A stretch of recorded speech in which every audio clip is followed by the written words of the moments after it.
تولدت مبارک. تولدت مبارک. تولدت مبارک. تولدت مبارک باشه. تولدت مبارک.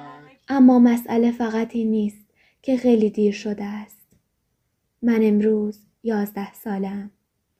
من 11 10 9 8 7 6 5 4 3 2 و حتی 1 ساله‌ام.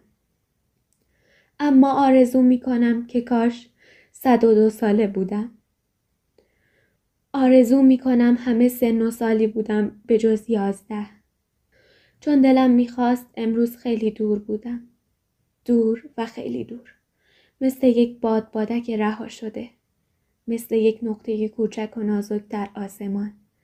و به قدری نازک که برای دیدنش حتما باید چشمهایت را ببندی.